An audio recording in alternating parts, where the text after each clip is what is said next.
Hello, everybody. I have decided to do my Course Building Secrets podcast live today and on video as well. So you will see this across all three channels.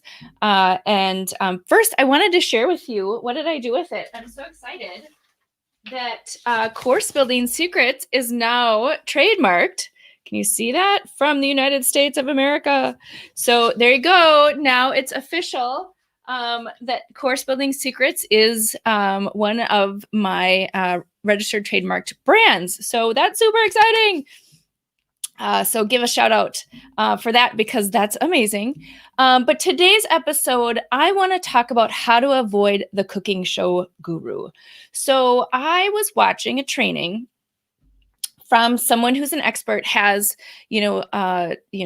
almost 100 online courses that they've launched over their career and have made, a lot of money from doing that, right? So you would think tons of experience, and that's amazing.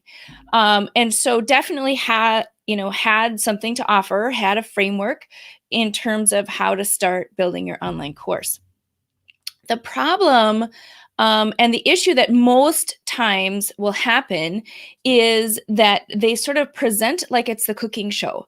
So you may remember, or you may watch, I don't know, cooking shows that are on TV. A lot of times these are in news segments, or you can actually watch them on the Food Network or whatever, right? So what happens is that the chef comes on and says, "Here are all the ingredients to make this very complicated meal, and it's wonderful," and da da da, and they have them all measured out already, and then they throw them in the bowl and mix them up.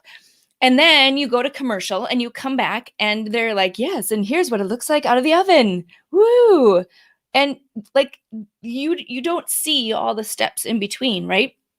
You see them put the ingredients in and you see this beautiful outcome, but you don't see what's happening in between, right? You're not actually watching them go through all of the steps. And so often that's what happens when you are an expert and you're teaching your thing that you have been really successful at, is that you present it like a cooking show, like this is possible and this is wonderful, and all you have to do is decide what you want to teach and come up with some snappy titles, add some questions in, make a pretty slide deck, and start presenting. And there you go. You have a course. Now you're $1 million business.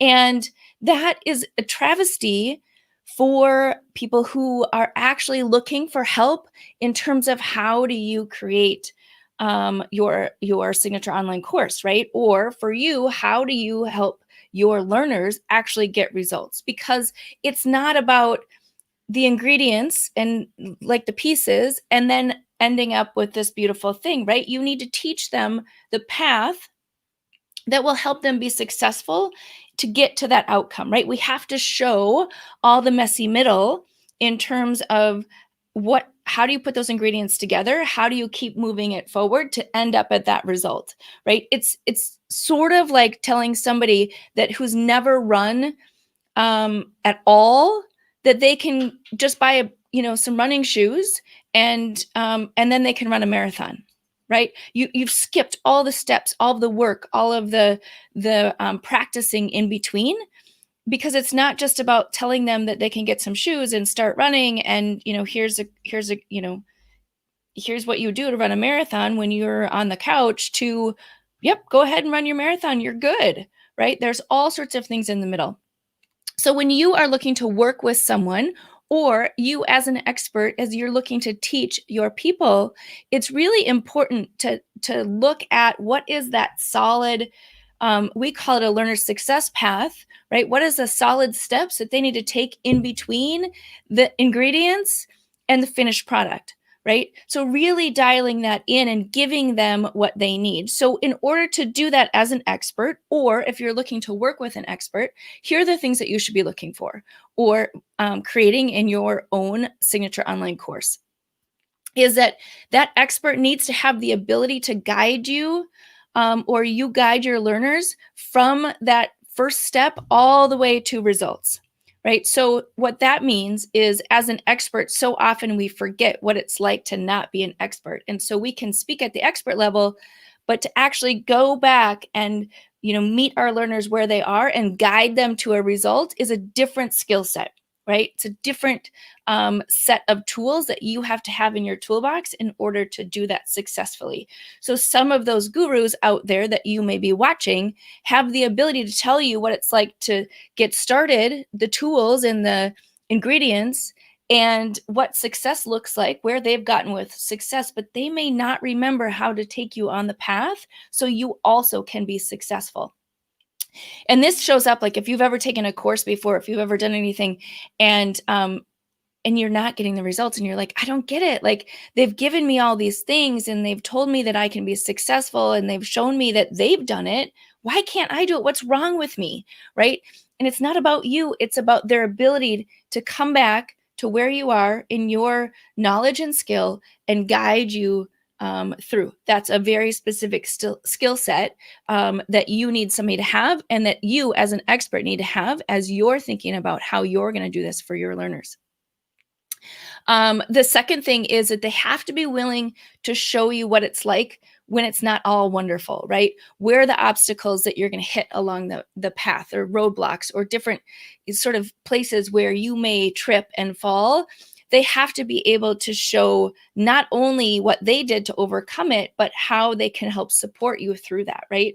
If everything is rosy and shiny and you just, throw your course up and everything is going to be great, and that's the message that they're giving you, then they're not going to necessarily show you what it's like in real life when, maybe you put that souffle in the oven and it deflates and you're like, well, how do I do that? Right? I followed the instructions. I had the right ingredients, and I saw what it was supposed to look like at the end, but something happened in between and I don't know how to fix it. I don't know how to overcome that obstacle so I can keep moving forward, right?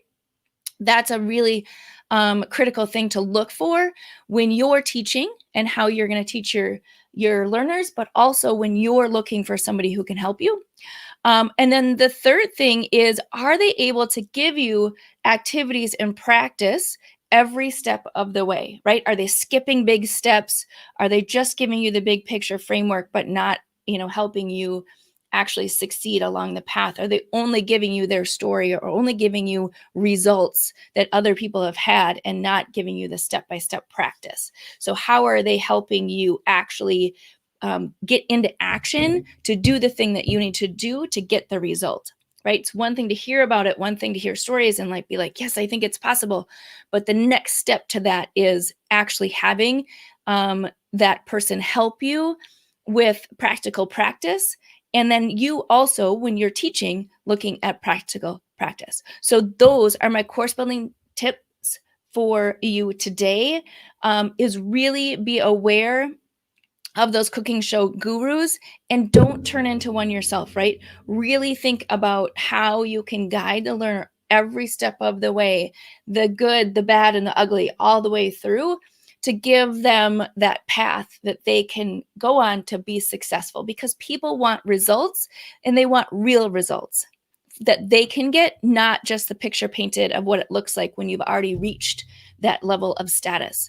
And so really watch out for that. So if you're hearing things like, just make it pretty, just put it out there and it's going to be great, you're going to sell millions of copies of it, just, answer questions that people have and that will be your course. If you're hearing things like that, be skeptical.